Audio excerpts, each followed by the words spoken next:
Red Maple Grove. That's what the map said the town was called, but when I asked people in nearby counties, they told me the same thing. That place doesn't exist anymore. But I drove there anyway.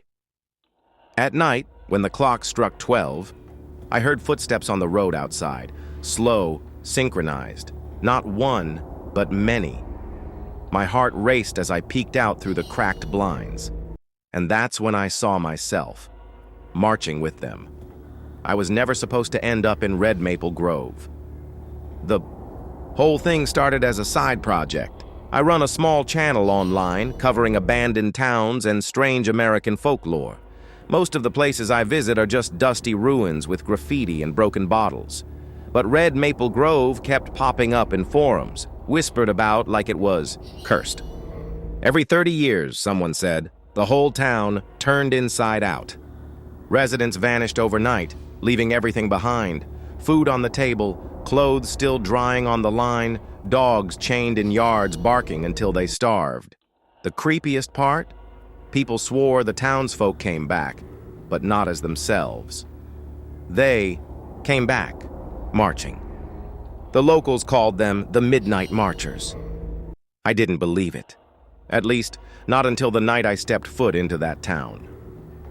The highway was empty when I took the exit. No signs, no billboards.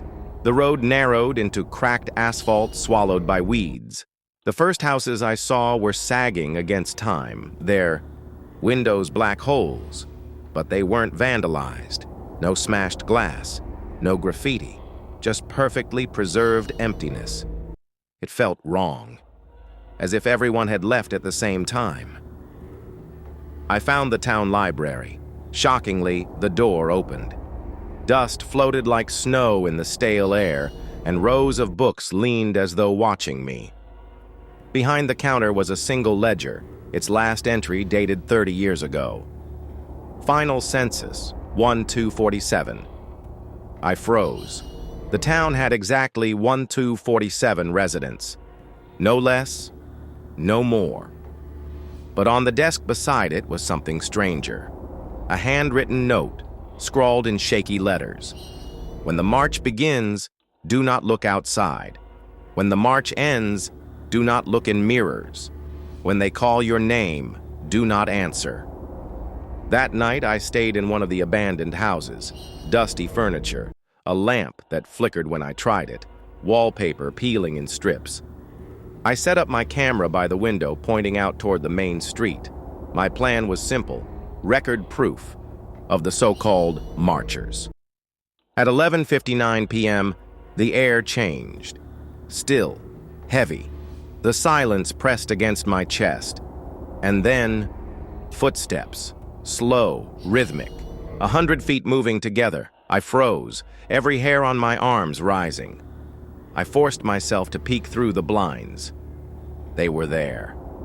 A line of people, shoulder to shoulder, walking down the street. No sound but their feet. Their faces were pale, slack, eyes forward. But the worst part, one of them was me. Not like a twin. Not like someone who resembled me. It was me. Same jacket, same face, same scar on my chin from when I fell as a kid. I stumbled back.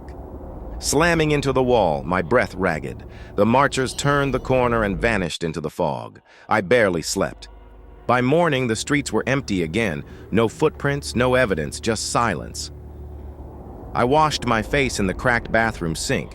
When I looked up, my reflection was wrong. It blinked half a second later than me. I stumbled back, heart pounding. When I looked again, it was normal, perfectly in sync. But I couldn't shake the feeling. The note's warning rang in my head. When the march ends, do not look in mirrors. And I had looked. That afternoon, I wandered back to the library. To my shock, someone was there. An old woman, frail and bent, sorting books with trembling hands. "You shouldn't be here," she whispered without turning. I froze. "You live here?" Her voice cracked. "No one lives here. Not anymore." I asked about the marchers, about the mirrors. She shushed me violently, finger trembling over her lips. They march to replace, she hissed. Every 30 years, they come for us. Take us, one by one, until the whole town belongs to them. My stomach churned. What are they? She finally turned to face me. Her eyes were milk white. Us. They are us. By the third night, I was losing my mind. Kept hearing my name, soft, whispered, from outside. At first, I ignored it. Then it grew louder, more insistent. Daniel. My own voice. I pressed my hands against my ears, but curiosity gnawed at me. I peeked through the blinds again, and there I was, standing in the yard, grinning too wide, teeth too white. He lifted a hand and waved. I stumbled back, knocking over my camera. When I looked again, the yard was empty. On the fourth day, I followed the sound of footsteps out of town, toward the forest. The trees stood like blackened skeletons, mist coiled around their roots.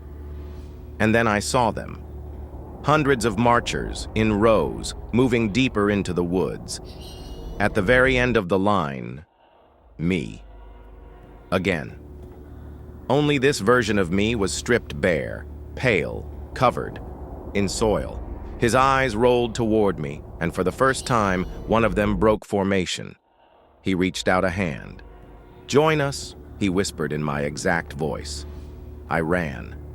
Branches clawed at my face. I didn't stop until I collapsed back in the center of town, lungs burning. On the fifth night, I barricaded myself inside the house. Every door locked, every window covered. But at midnight, the lights flickered. The march began. Thump, thump, thump. Footsteps outside. I huddled in the corner, clutching my camera, praying for dawn. Then came the knock. 3 sharp raps against the window. I didn't move, didn't breathe. Slowly, I turned the camera toward the sound and saw myself smiling through the glass. Behind him, rows of marchers, faces pressed to the window, hands smearing the glass. The knock came again, and then a whisper, all voices at once. "Let us in." That was 3 months ago. The footage is still on my camera. I uploaded some of it, but the files keep changing, distorted, warped. In half the clips, I'm not the one holding the camera. I don't remember leaving Red Maple Grove, but every night, at exactly midnight, I hear footsteps on my street. And when I look outside, I see them. I see me, marching, closer every night.